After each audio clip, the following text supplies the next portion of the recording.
Welcome to the Biz Gone Social podcast. We help entrepreneurs navigate how to get known, get customers, and get the edge over their competition. Here is your host, Lorraine Duncan.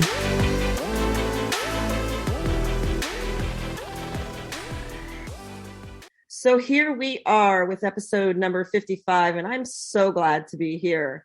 And my promise to you, as always, is I want to give you a little verbal caffeine that's going to energize your social media marketing. It's going to energize your business, and it's going to help you stay social.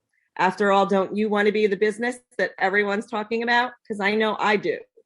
And I am so stoked to have a special guest here today, Vanessa Zamy. And welcome. Thank you for having me. I'm excited to be here. Yes. And just tell our audience a little bit about you and your business. Yeah, well, for those who don't know, my name is Vanessa Zamy, and I'm an international business consultant, speaker, and best-selling author. My clients call me the business defibrillator because I help bring life back to them and their business. And so I work with all types of businesses, for-profit, nonprofit, product-based, service-based, brick and mortar, online, all the things in between. Because my focus and work with my clients is really helping you to increase your profitability and your productivity by having the best efficient strategy and business model that you need to succeed, whether that's marketing, time, all the things in between. But yeah, that's me. Wow, you did that fast. You must have practiced that. I've been in the game for a bit. Just the way you said that, you just you made it come so alive. What do you enjoy most about your business, doing and helping others in what you do? I think the fact that I do essentially help others. And so the mission with my company, Your Vision's Catalyst, is to equip and empower ambitious solopreneurs to keep moving forward on their vision. So when that fateful day comes, because we're all going to die one day, but when that fateful day comes, they can say they lived their life without any shoulda, coulda, or woulda. And so what brings me passion is being able to catalyze people's vision. And that's why I started my business to begin with. And that's why it came to me in a lovely Sunday morning trance a couple of years ago. And because at the end of the day, it's, getting people to stop living in the Mondays or at least this, at least that, because everyone has something within them that they've always wanted to do or that they try to do, but stop doing it or whatever it may be.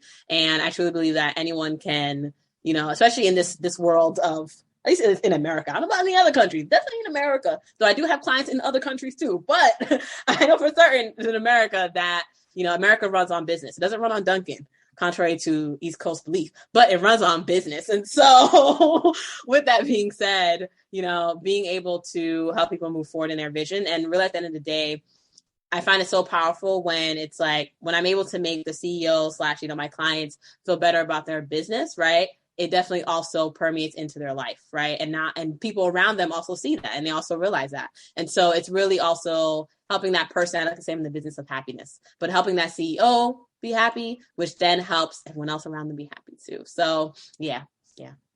You mentioned something, in the last 5 seconds about that you help ambitious business owners, ambitious individuals.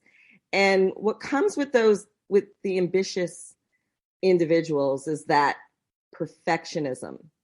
And so even if it appears to them that they're not doing well, they probably are doing well than probably 80% of us. That is true. That is true. So I want to ask you is when you deal with somebody like that, because I'm sure that's who you're dealing with and I don't mean to say deal with them, but when you're helping someone. Partner with them when I'm working with them. Yes. Partnering is awesome. If you think in your mind right now, the worst case scenario that came to you with one of those type of people, what was the first thing you did to get them through that, they're not failing and they're actually, we can put the I can't even think of what you call these things, on the heart, and get them to the defibrillator. You could put them on and you could get them, give them that jump start that they need to help them move forward. What is the one thing that you start with? Maybe it's it's separate from everybody else, but what is that one thing? Well, when you mentioned that, essentially what I'm thinking of is a client from a few years ago where for her, it was the way I started for her, essentially, to answer your question quickly, and then I can go into context and detail. But essentially, to answer it quickly, essentially, for her, it was getting her to realize why she was doing the business to begin with. So I'll give the context. So she had started her business like pre-pandemic. She had like started a business and it was project management, digital marketing business. And she was doing that.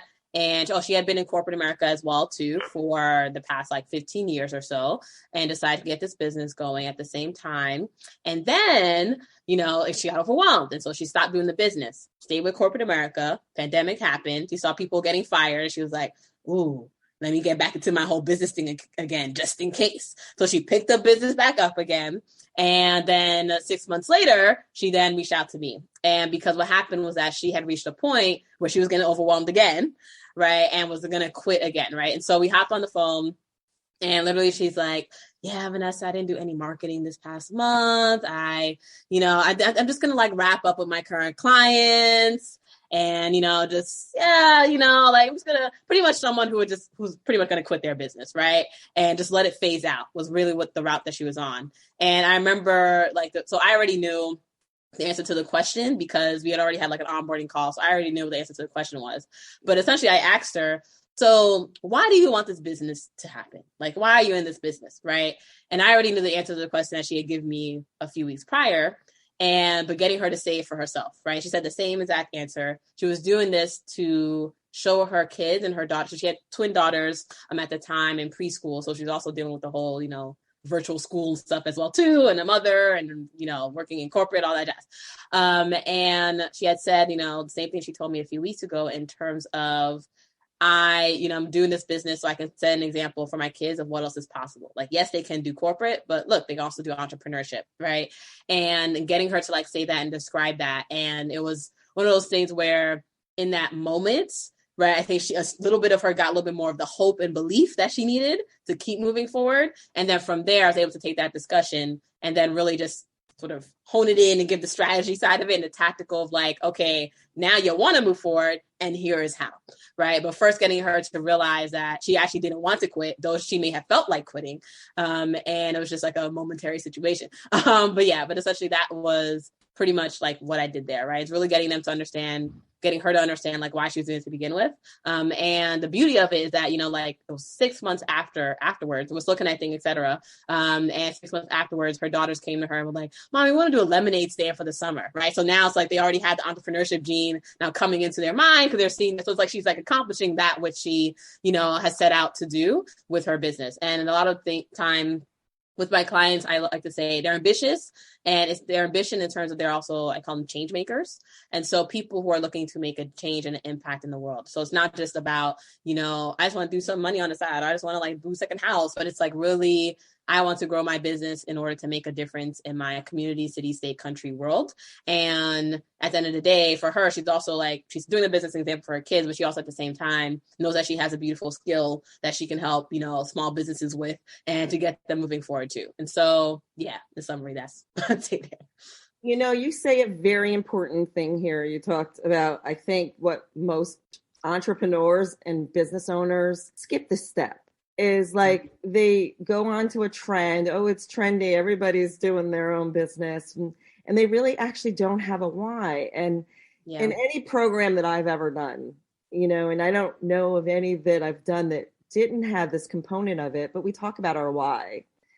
And I think that's so important. I remember one time thinking, because I had started out with a totally different business and I kind of morphed into my digital marketing agency. And literally I was like, it just happened. But I never like went into the deep why until, a couple years later, I finally, because it's like, here I'm doing digital marketing. I'm pretty much doing social media marketing and managing, right?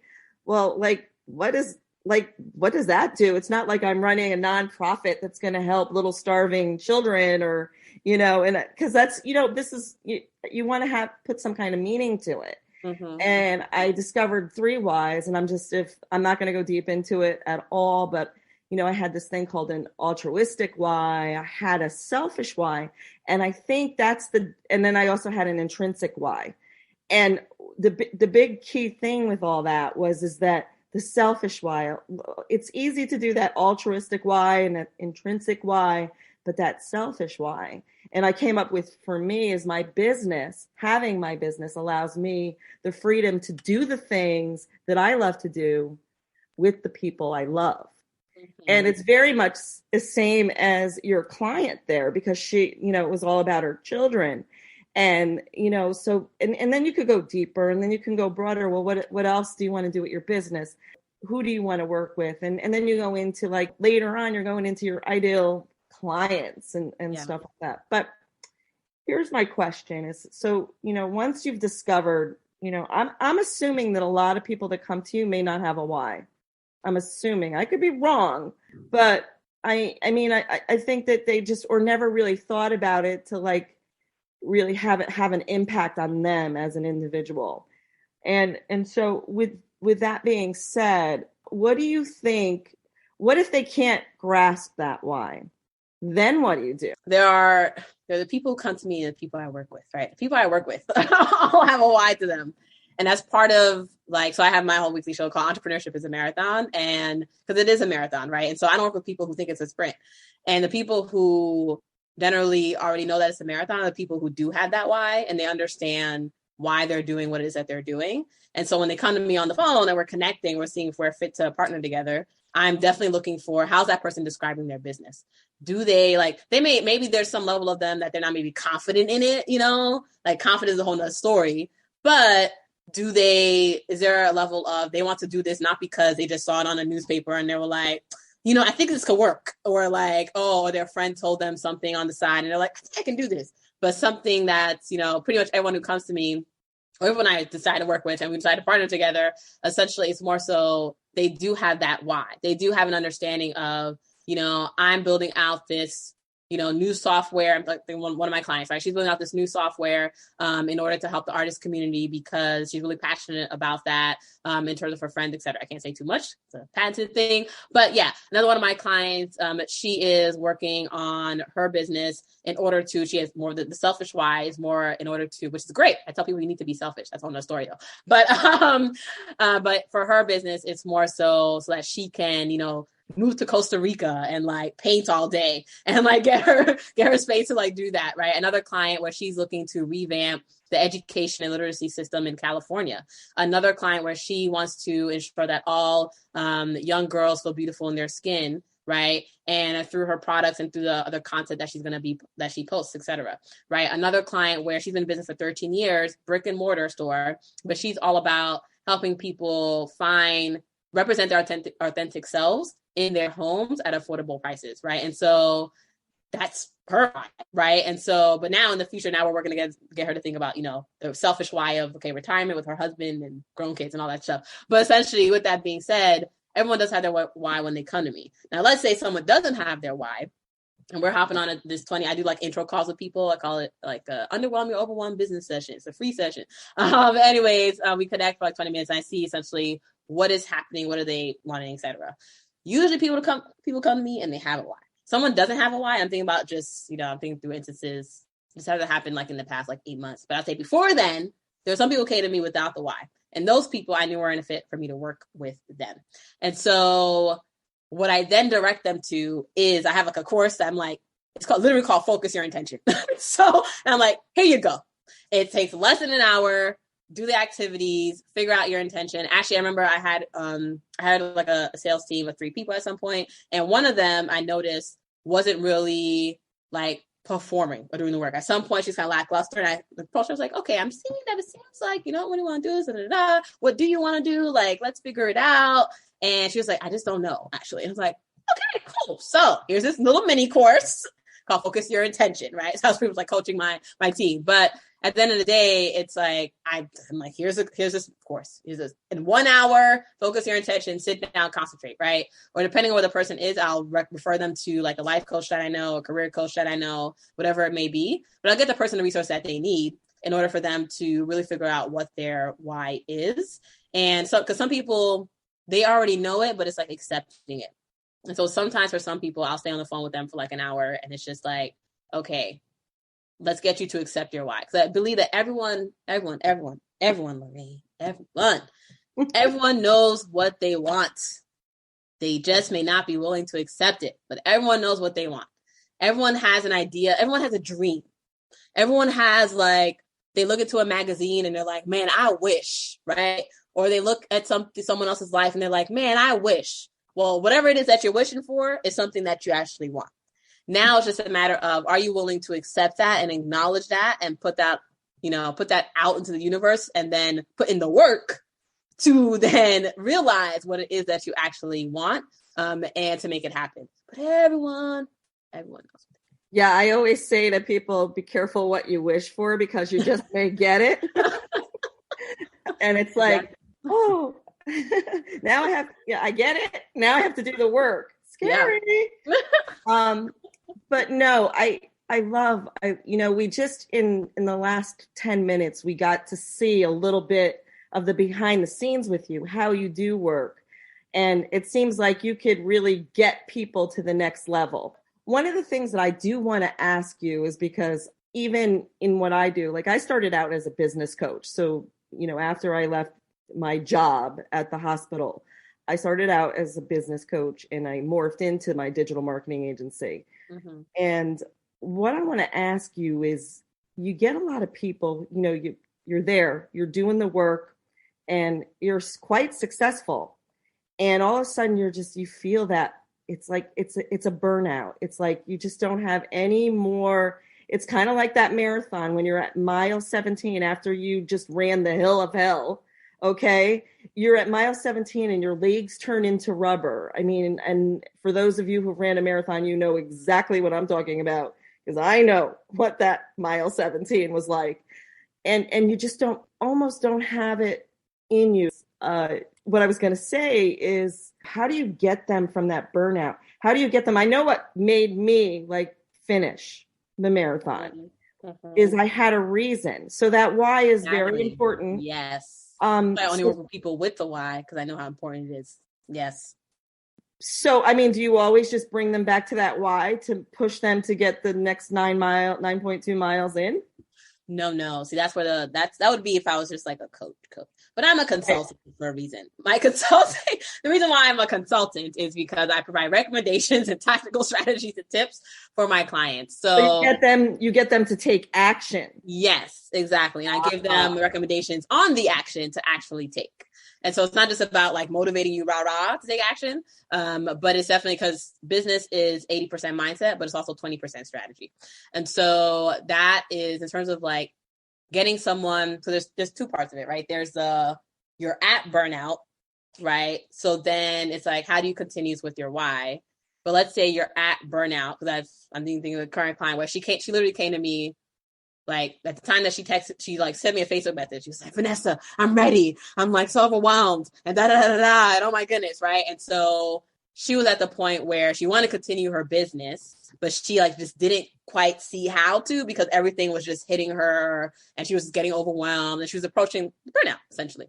And for her, that then goes into my actual consulting side of my business, which is pretty much a lot of what I do for clients. And that goes into the 6 phases I work with clients on. So one is the vision success audit. The other one, though, is time strategy and productivity, breakthrough, and helping my clients, navigate how to balance the business and the life and all the other competing priorities and all the hats that they wear in their life.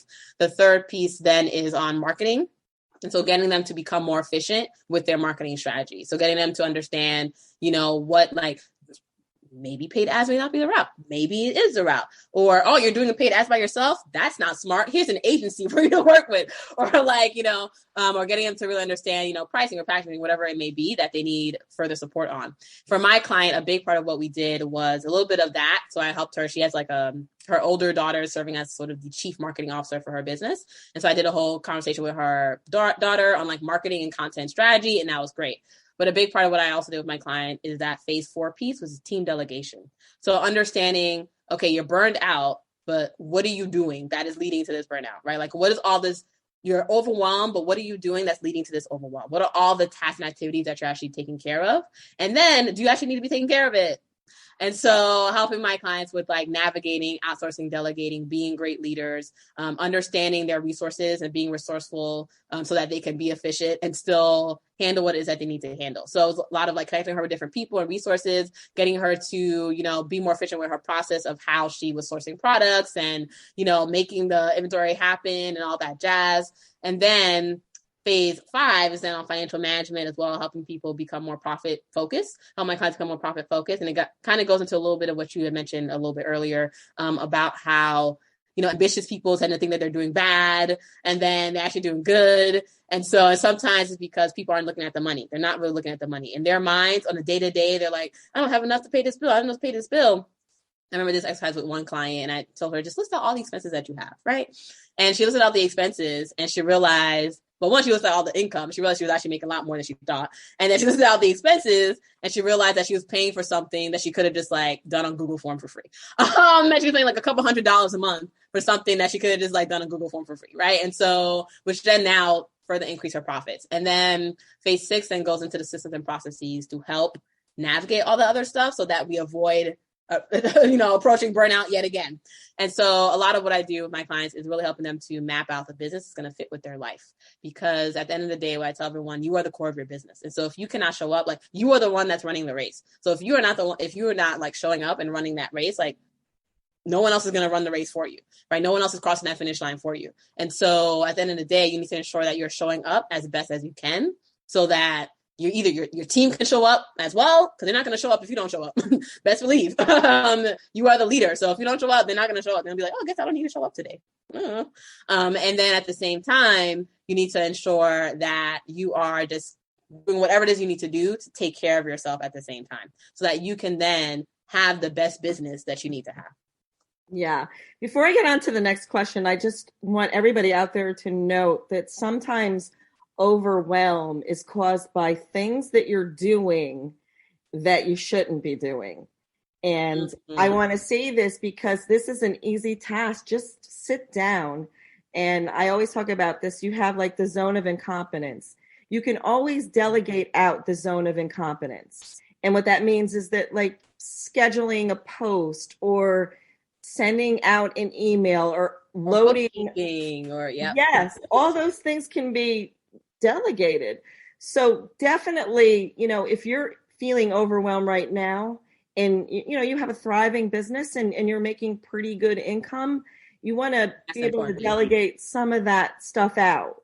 And I'm actually hiring somebody, and I just recently went through that exercise and I realized all the stuff. I didn't think I had enough work for someone. Oh boy, do I have it. I'm ready to unload it. But anyways, I just wanted to point that out. But what I want to ask you is we're going to kind of shift gears here. My audience is sometimes people who are from the corporate world who want to move into their own businesses. And then but we always talk about the pretty parts of our business and what we do day to day. But there's some ugly parts to our business. And I want to ask you, because I think it can be very helpful to those out there listening that may be wanting to take that dive, the deep dive into going on in business for themselves.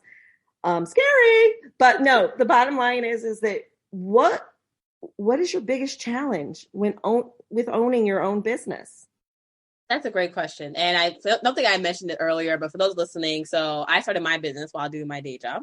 And I essentially, half of my clients are people with day jobs and businesses. And so I help my clients really mentally corporate professionals navigate that whole process of growing their business while doing their day job so they can then calmly and confidently transition into full-time entrepreneurship.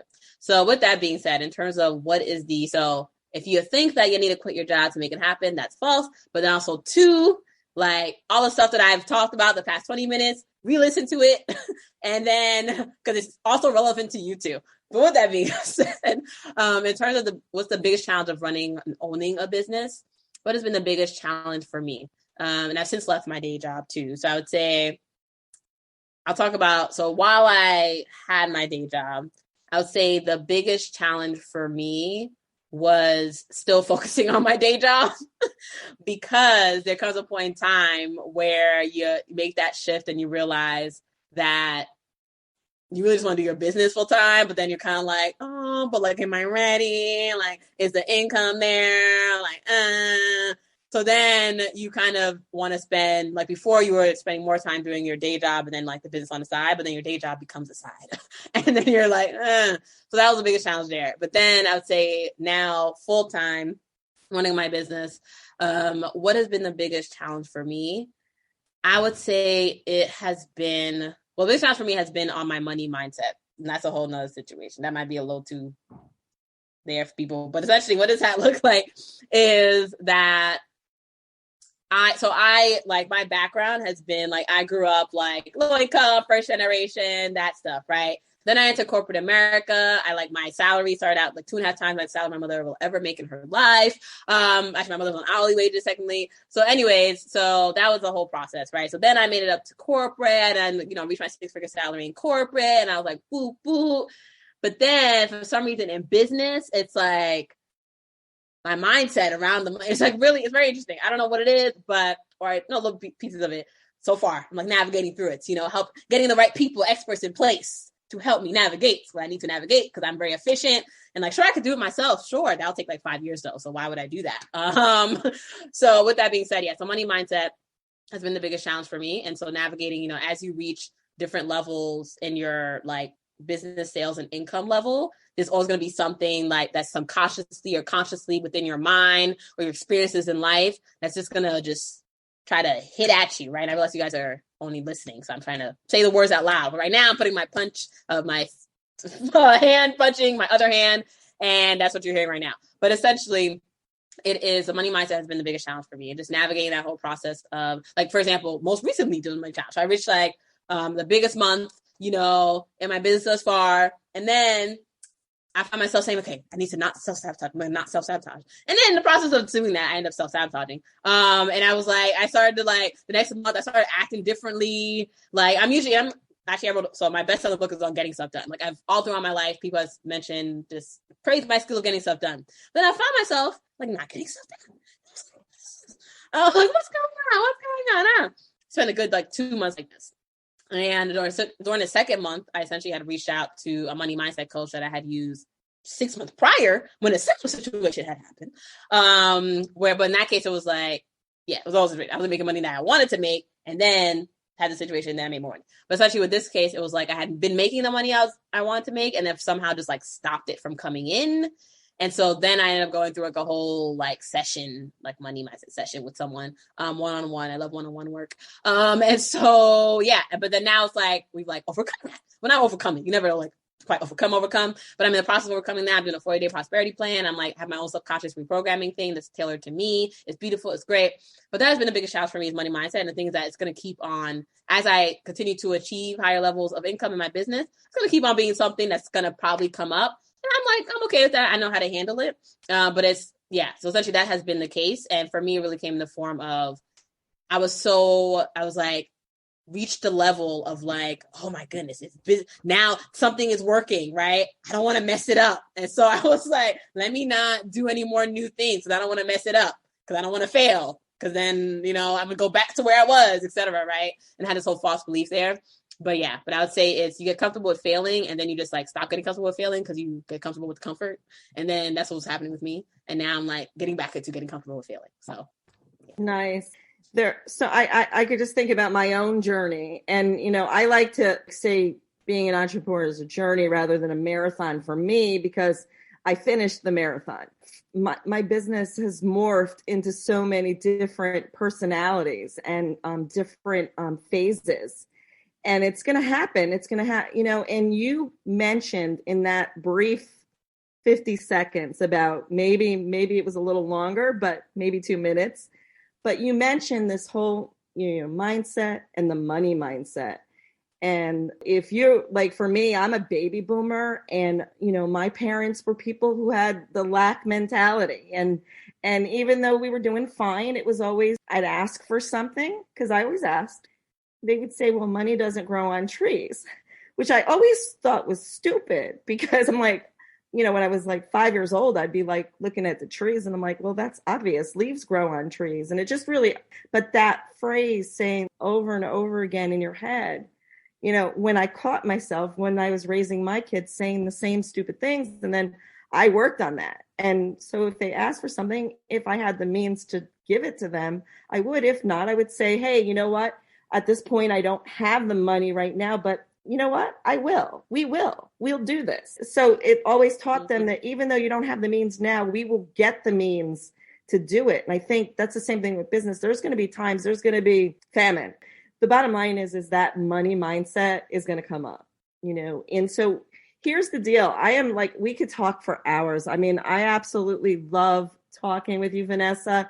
You have a lot of knowledge, and I bring people on here on my show that are going to help and solve a problem for someone. So if Vanessa resonated with you and you need some help with some, you need some strategies, proven strategies, you need to maybe just, put a little charge into your business, Vanessa's that person. And what I want to do is just turn it over to you really quickly. If there's something how could they get in touch with you? I'll leave it to you to tell, and then I'll put all the links that we need in the podcast. Yeah. So the short answer to that question, there are so many resources I have available for you. I would say the best way to reach me, though, just hop on either Facebook or LinkedIn, send me a friend request, send me a connection to say, you heard me from Lorraine. And then from there, I'll be happy to connect further about what stage you're at and what makes sense. And I have free courses. I have some paid things, the side business formula.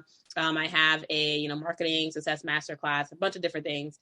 But essentially, the best way to reach me and the best way to get the support that you need, just send me a message. Let me know where you're at with your business, with your life, and what your thoughts are. And we'll see if it makes sense for us to partner together, or if you need a little bit other things beforehand, and happy to connect. That's awesome. Thank you so much again for being my guest. And till next week, I'll see everybody real soon. Take care. Thanks for listening to the Biz Gone Social podcast. Find us on Instagram at Biz Gone Social for extra tips. Check back weekly for new episodes. Until next time, stay social.